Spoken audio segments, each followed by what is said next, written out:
In 14.8, we're going to look at a major concept with derivatives, and that's locating our minimum and maximum values.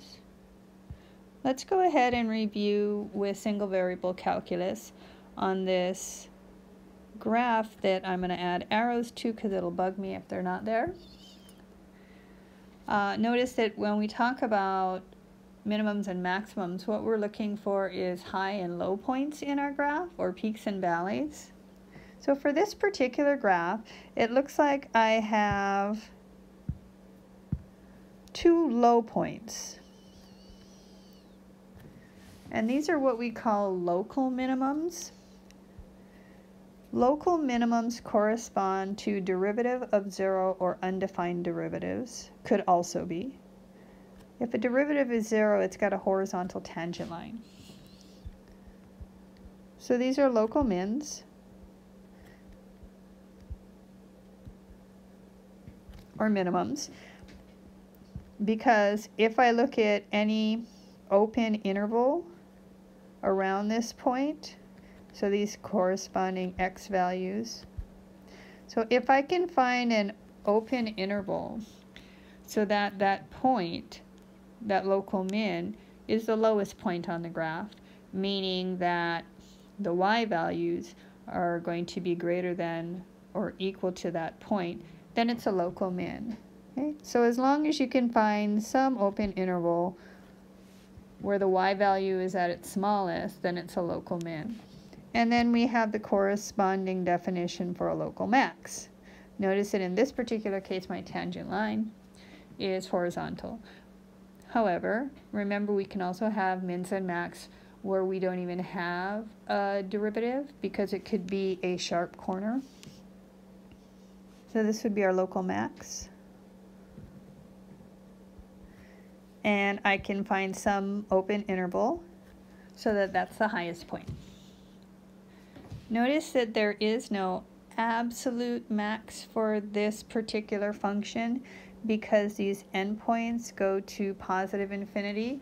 So although there is no absolute maximum, I do have an absolute minimum. So if I look at that, I'm going to put it in blue, or green, in green. So if we look at that first local min, it's the lowest point on the graph. So that's actually an absolute minimum as well. So I'll just write absolute min. So this idea is the same when we talk about three-dimensional space and we have this surface, our z function. Notice that our absolute and local max on this region D, and the reason why they're using D is because D stands for some disk. So if you can draw some disk where the point is at its highest within that disk, then that would be a local max. And since this is the highest point on the whole graph, it's also an absolute maximum for this particular graph. Notice we also have a local max a little bit lower at this point because I can go ahead and draw myself a disk where that would be the highest point locally. And we also have corresponding local min. And our lowest point would be the local min, absolute min, on some disk. So the following definition describes that process. You have a local max if at some point, in this case we're talking about z values, your z value is greater than or equal to all other z values within some open disk. And you have a local minimum value at a point if the z value is less than or equal to all other z values in that open disk. So we also use local extreme or local extrema when we're talking about our minimum and our maximum values. So think about what it means as far as derivatives go. And here, we're talking about partial derivatives for our function z.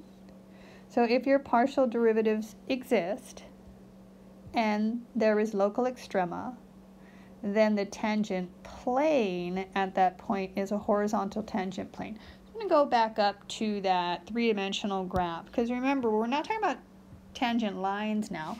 We're talking about tangent planes. So if we look at this absolute maximum value, think about this point here. It'll correspond to some horizontal tangent plane.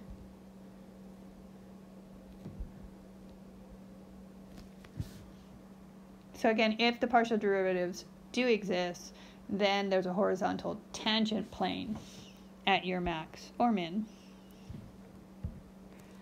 However, you can still have max and min where the derivatives are undefined. In theorem 14.13, it talks about derivatives and the local max and min values. So there is a local max or min at some point if your partial derivatives, f with respect to x and y, if they exist at that point. And in that case, the partial derivatives will be equal to 0. There is a note that I have below. Just because the partial derivative is 0 does not mean there's local extrema.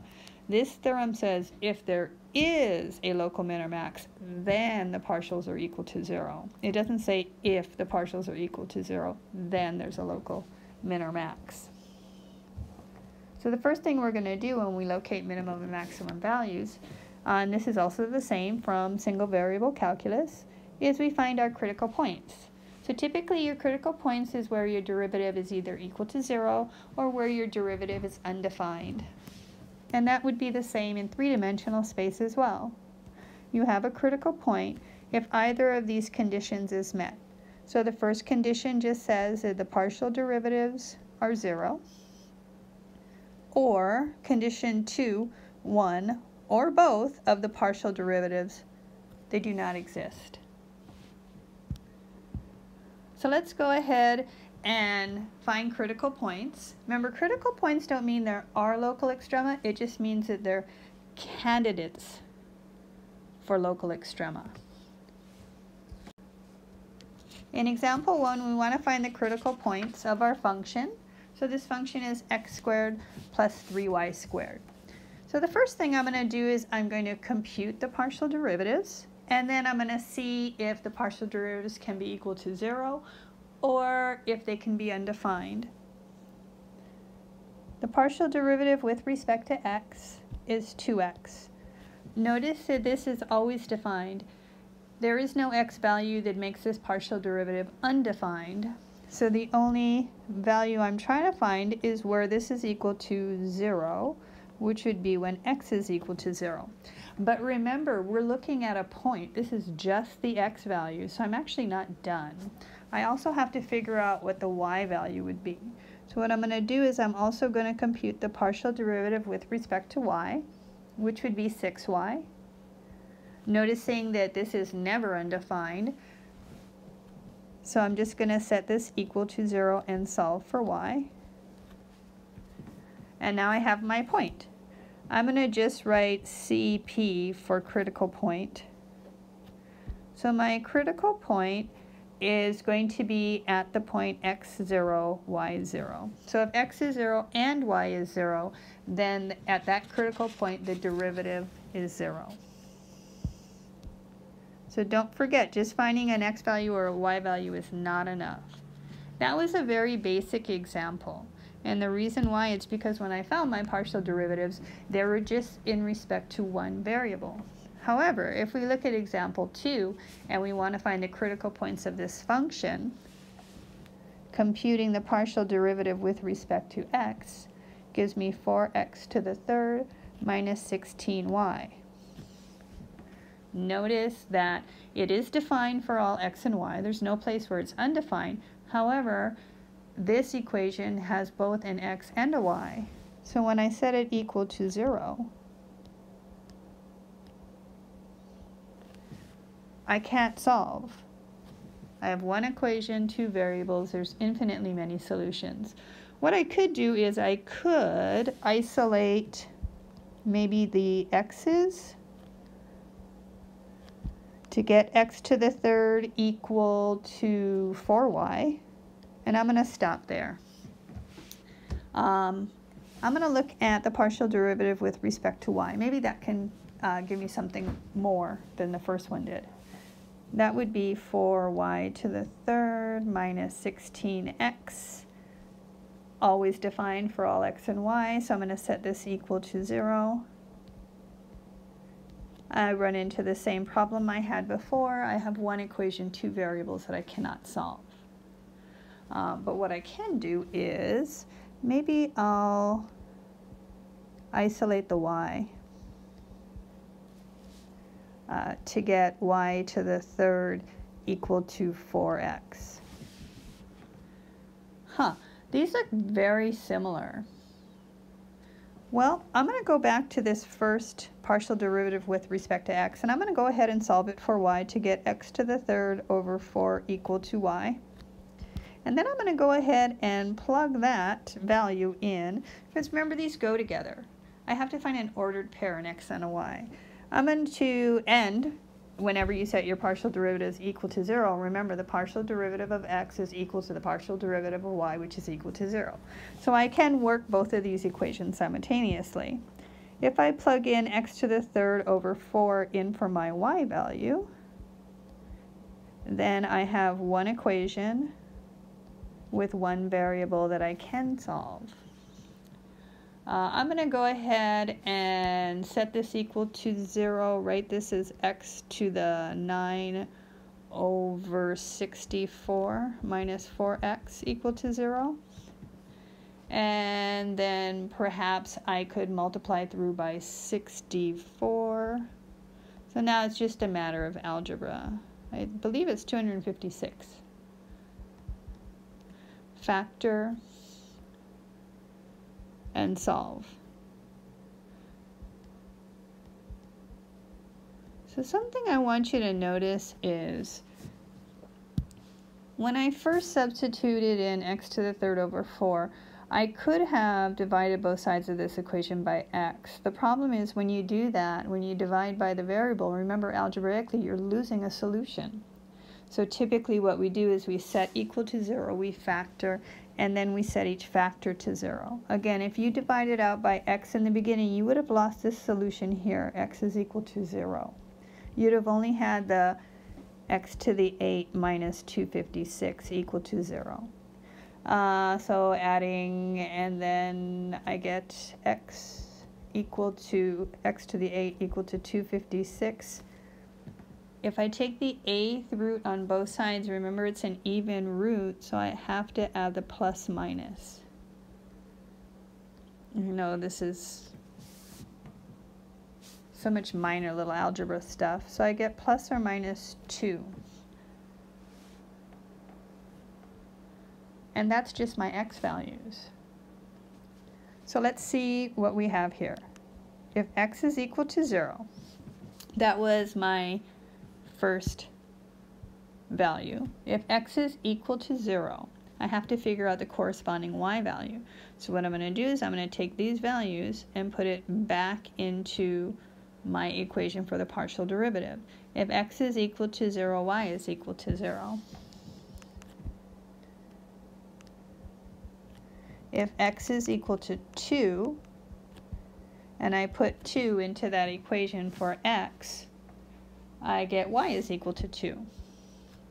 If x is equal to negative 2, I have y is equal to negative 2. So my critical points would be 0, 0, 2, 2, and negative 2, negative 2. Now I would not just leave it in this form, where the x's and the y's are listed separately. The reason why I wouldn't leave it in that form is because x's go with particular y values. I have to write my critical points as ordered pairs.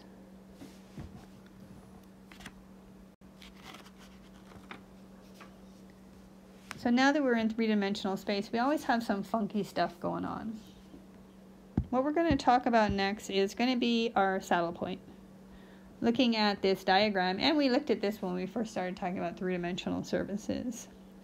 A saddle point is a little bit special because notice that if you're talking about your derivative with respect to x, and that would be this red curve here, that rate of change is very different than when you're talking about the derivative with respect to y. At this saddle point here, where these two meet, it is both a minimum and a maximum point, and that's the definition for a saddle point. A saddle point is both a minimum and a maximum. So if you do have a saddle point, we'll call this point AB, then any disk will contain z values that are both greater than the z value at AB and less than the z value at AB. So think about if you have some disk here. Notice that I have points that are smaller than that point and points that are larger than that point. We haven't really talked about our critical points and what it corresponds to. Is it a local min? Is it a local max? And so on. So what we're going to do is we're going to go back to our second derivative test, and again we did this in Calculus 1. And we're going to be looking at this capital D. This capital D, it's not the same D as they use for disk. That is our discriminant. So remember, the discriminant when we first started looking at cross products is simply this cross product. So if I was to compute the cross product, it would be the partial derivative with respect to x and x again. So second partial derivative with respect to x times second partial derivative with respect to y minus the partial derivative of x then y squared. There's going to be 4 possible cases when we compute this value. And here we're only concerned with a function that's continuous on this disk at the point AB that we're considering.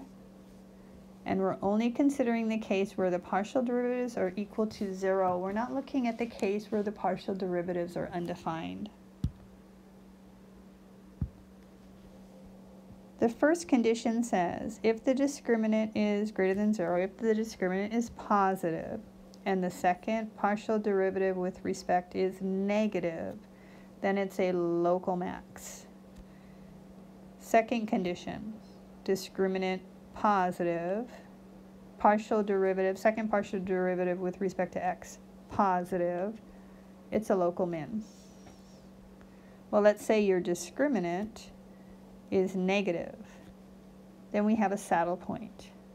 And 4, if the discriminant is 0, test is inconclusive. In example 3, we're asked to compute the discriminant at the point 1, 1, and we're given our function f. So the first thing I want to do is I want to compute my partial derivatives. I'll start with the partial derivative with respect to x, which looks like it's 2xy squared minus y. Yes. But I'm also going to need the second partial derivative with respect to x. So I'm going to go ahead and compute that now. That would just be 2y squared. I also need the partial derivative with respect to y. 2x squared y minus x. And second partial derivative with respect to y is 2x squared. In the discriminant, I'll need to do the partial derivative with respect to x and then y. So if I look at the partial derivative with respect to x, and then take that partial derivative with respect to y, I'm going to, oops, need a y there. It's 4xy minus 1. So I have all my pieces. The discriminant for any point xy is going to be, we multiply our two second partial derivatives to get 4x squared y squared minus, I'm not going to multiply this out. This would just be 4xy minus 1 squared. And the reason why I'm not going to multiply it out, see if I can combine like terms and so on, is because the point of this is just to evaluate this discriminant at a particular point, 1, 1. And if I just go ahead and put in 1 for x and 1 for y, I end up with 4 minus 3 squared, which is just negative 5. So since the discriminant was negative, this would be a saddle point.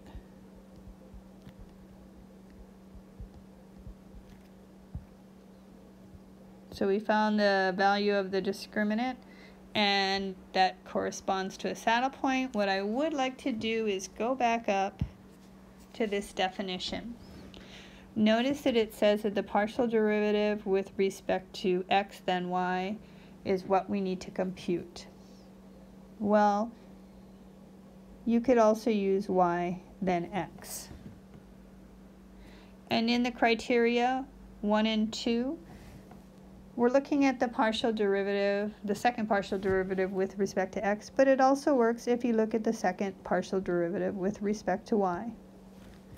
Either one works. So you're free to. Well, let's do another example. In example 4, we want to use the second derivative test, and we're going to classify our critical points. The problem is I don't have critical points. So the first thing I want to do is I want to compute my critical points. Partial derivative with respect to x, that's 2x. Partial derivative with respect to y, that's 6y. However, wasn't this the same thing we did in example 1? Where we found the only critical point was the point 0, 0. And looking at those first partial derivatives, I could see when x is 0 and y is 0, I have my critical point. So I have my critical point, now I need my discriminant. Second partial derivative with respect to x is 2. Second partial derivative with respect to y is 6. And then the partial derivative with respect to x, then y, would be 0. So my discriminant for any point xy is 12, which means the discriminant at the point 0, 0 is also 12. So notice that my discriminant is positive, and my second derivative is also positive. My second derivative with respect to x or y, it really doesn't matter, they're both positive. So I have a local min at the point 0, 0.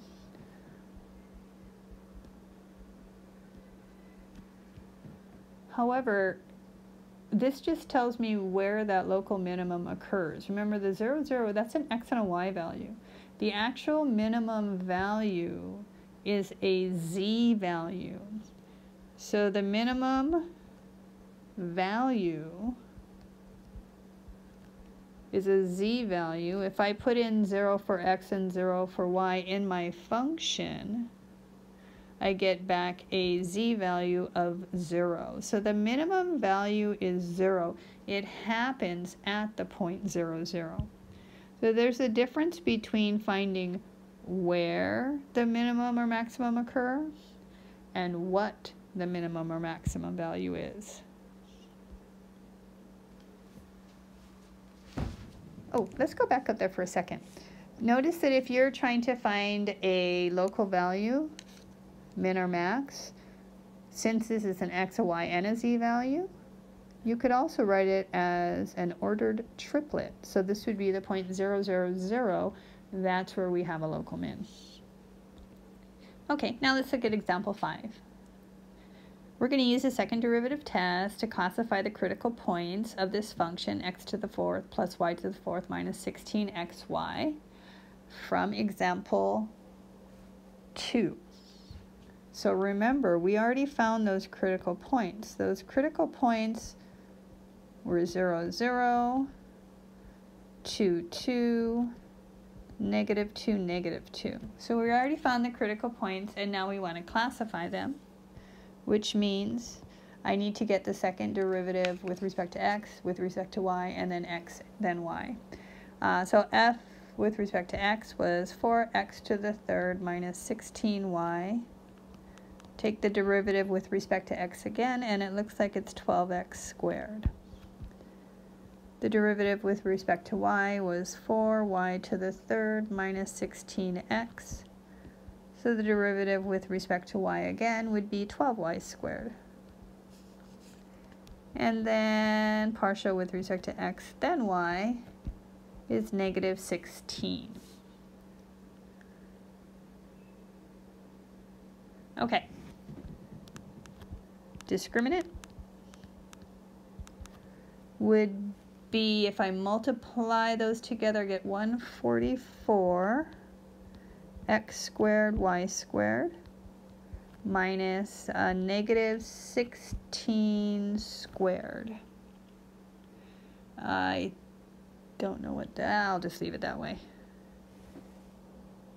If I evaluate this discriminant at the first critical point 0, 0, then the x squared y squared is gone, and I have a negative. Negative 16 is positive. I really don't know what this is. I could just easily put it in the calculator, but I do know it's positive.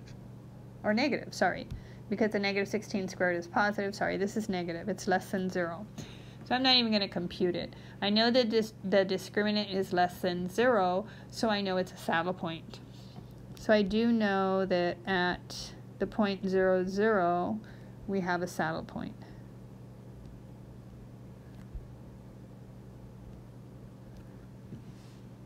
So we're just classifying the critical points. It doesn't say anything about finding any minimum and max, so I'm not even going to bother listing that, or maybe I will.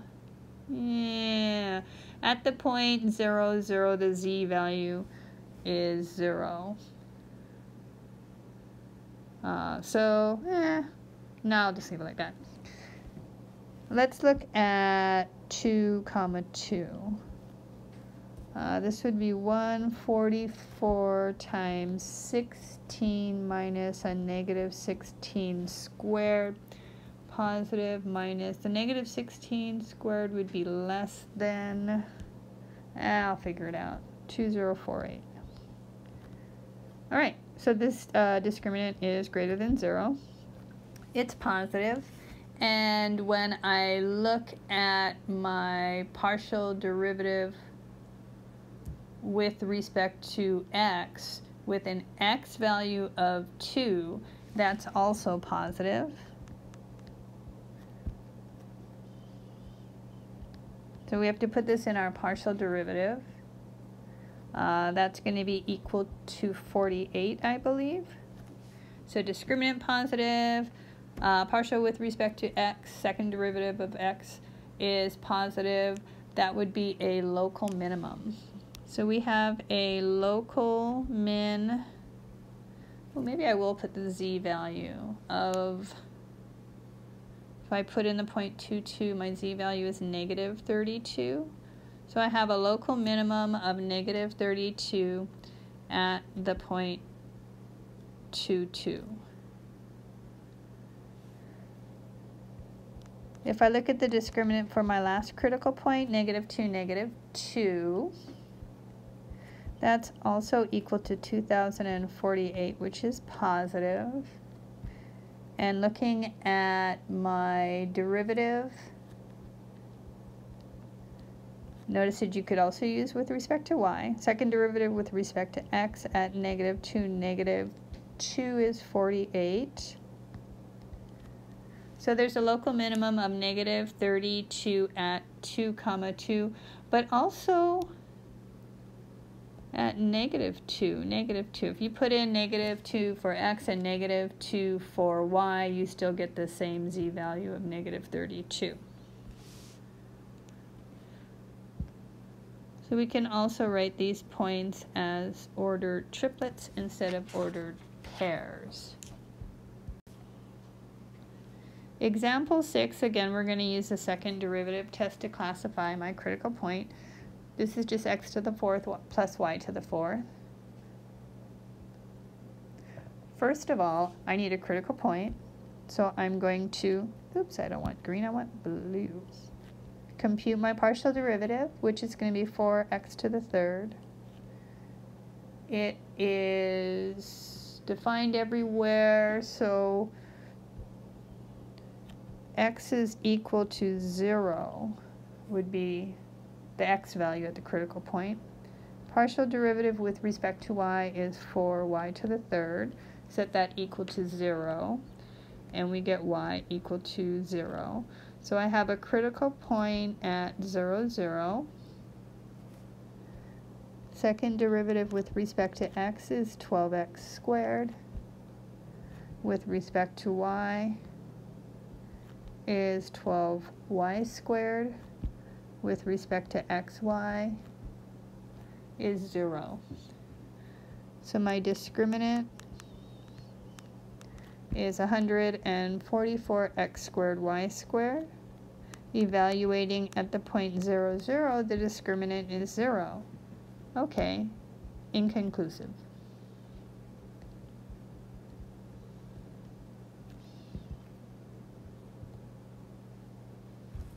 All right. Let's move on to our absolute extrema. So that would be the absolute mins and the absolute max.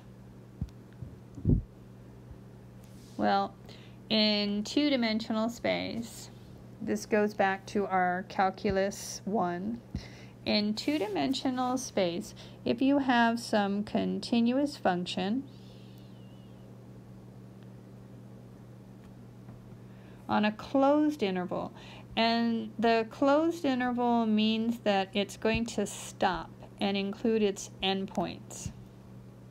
Continuous function on a closed interval, we are guaranteed to have both absolute min, absolute max. The absolute min and max will either occur in an interior point or at the boundary, at the endpoints. That's the same idea in 3D space. Continuous function, closed and bounded region. Bounded just means those z values don't go to negative and positive infinity. Guaranteed to have both an absolute min and an absolute max. These absolute extreme values will either occur in the interior or at a boundary point of our region. And that brings us to this definition of absolute min and max values. So if at some point the z value is greater than or equal to all other z values, and this is for all points in the domain, not just some open disk, then there's an absolute maximum value at this point. If at some point it's less than or equal to all other z values, then that would be our absolute minimum value. The problem is, in two-dimensional space, there's only two endpoints to check. In three-dimensional space, think about a boundary. It's really large. So sometimes it's difficult for us to find the absolute min or max on boundaries. So look at this procedure. Let's say you do have a continuous function. It's on this closed and bounded set. We want to find the absolute maximum and minimum values. Number 1, find critical points. 2, find maximum and minimum values on the boundary. 3, greatest value is your absolute max, least value, absolute min.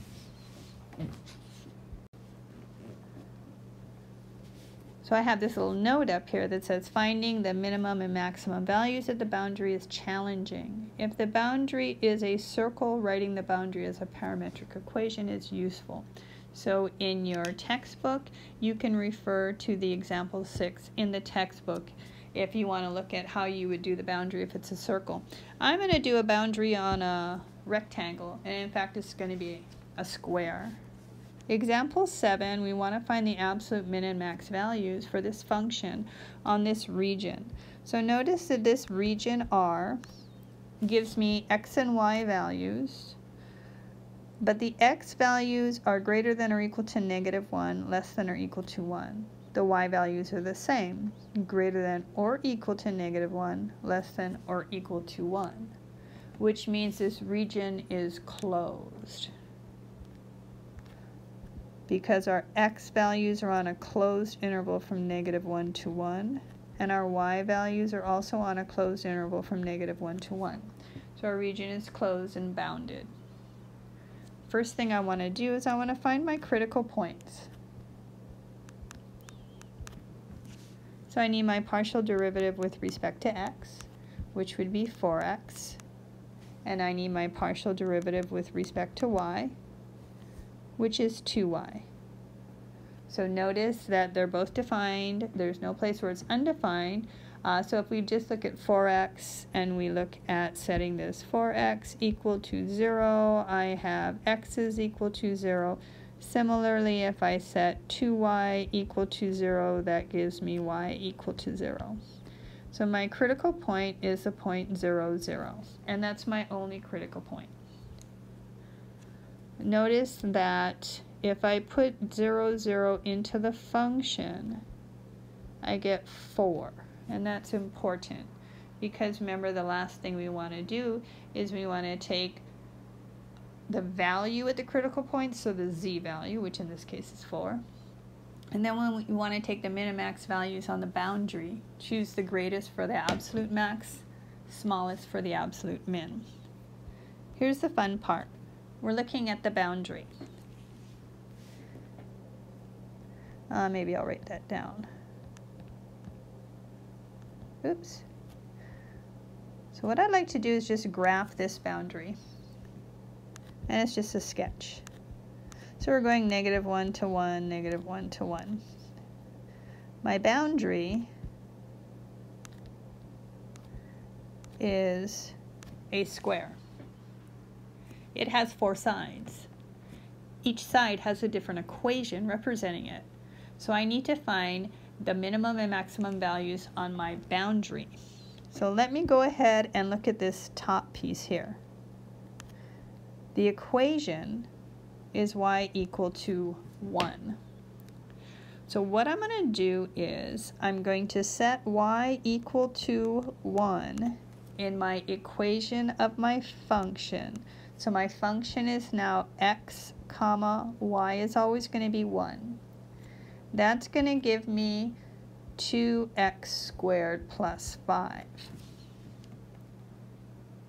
So y is always 1. What is my maximum value here for the 2x squared plus 5? Well, notice that I'm putting in an x value. I'm getting back a z value. If I look at the first graph, this was with respect to x and y. This graph here is going to be x and z. It's a parabola. It opens up. Let's see, vertex would be when x is 0. I'll put that in red. And then it just goes up from here. Okay, but remember our x values are bounded by -1 and 1. So it's going to end at 1 and it's going to end at -1. So that tells me for that boundary, when the y values are always equal to 1, when x is equal to -1 or x is equal to +1, the z value is at its largest. So that would be a maximum z value. Notice that when x is equal to 0, I have a minimum z value. So x equal to plus or minus 1 corresponds to a max z value. And the max would be, if I put in, remember these points would be x is 1, y is 1, x is negative 1, y is 1. So if I put in these x and y values, my max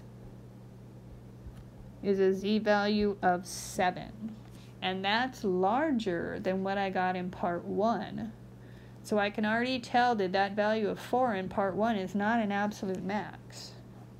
Also notice that when x is equal to 0, that's going to correspond to the point 0, 1, and that would be a min at the point x is 0, y is 1. And the min is going to be 5. Well, 4 is smaller than 5, so I can tell that a value of 5 is not my absolute min.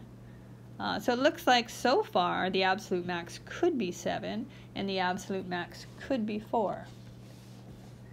But we've got 3 more pieces to our boundary. Let's look at what happens when y is equal to negative 1. Because I'm thinking it's probably going to be very similar. So if y is equal to negative 1, my function is x comma negative 1, and that will still be 2x squared plus 5. So again, when x is equal to plus or minus 1, that's going to give me a max just for that particular boundary piece at the point 1, negative 1, negative 1, negative 1. If I put those values into my function, I get 7. Oh, okay, so it looks like 7 is probably my absolute max, but I still have 2 more boundary pieces. If x is equal to 0, that will correspond to a min at the point 0, negative 1 of a z value of 5. Great. Let's move on. What about when x is equal to 1? That would be my third boundary piece. So I have the function of 1 comma, this time y is going to vary. My function will be y squared plus 6, which is a parabola opening upward. If I were to graph this region, where I put in a y value and I get back a z value, when y is 0, I'm at 6. For all other y values, it's going to go up. And it'll be the same graph that I had, well, or similar, real close, when I was looking at the 2x squared plus 5. So it looks like at negative 1 and 1, that would correspond to a max.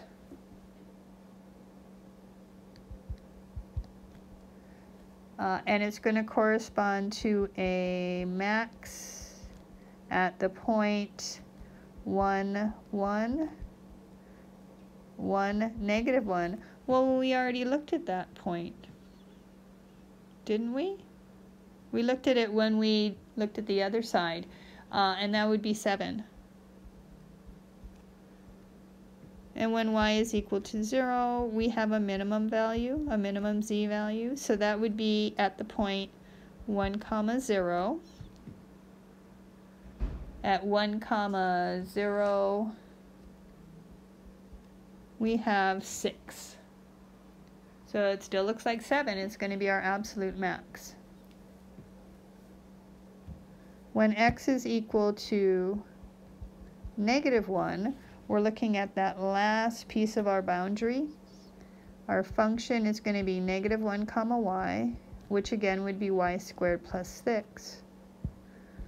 So when, oops, didn't mean to put parentheses, but it doesn't matter. So when y is equal to plus or minus 1, then that will correspond to a max at negative 1, 1, negative 1, negative 1, and the max will be 7.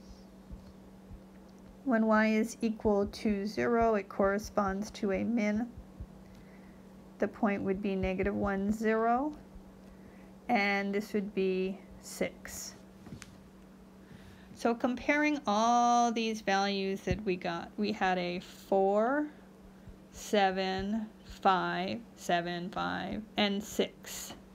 So the smallest value is 4. So the 4 should be our absolute min, and the largest value is 7. So 7 should be our absolute max. So we have an absolute min of 4, that's our z value, at the point 0, 0. We have an absolute max of 7 at a lot of points. So 1, 1, negative 1, negative 1, 1, negative 1, negative 1, 1. I'm just going to write plus minus 1, comma, plus minus 1. So that gives us all of the possible points that give us a max of 7. So you see how tricky it is to find absolute min and max on a closed region. You have to take into consideration your boundary, and in my boundary I happen to have 4 sides, so I have to find the critical points on all 4 sides. Which brings us to this last note. No set way to find the absolute extrema of a function on an open or unbounded region. So notice that we're only guaranteed to have absolute min and max if it was a closed region. If we have an open region or unbounded, meaning your z values can go negative or positive infinity, there's no guarantee did the absolute extrema exist. There could be extrema, but there's no guarantee that it does exist. So if you would like to look at an example where we are looking at an open interval, there's a nice example in your textbook, example 7, and also in example 8, if you want to explore this concept further. But this is not anything that we cover in this course. And that's it for 14.8.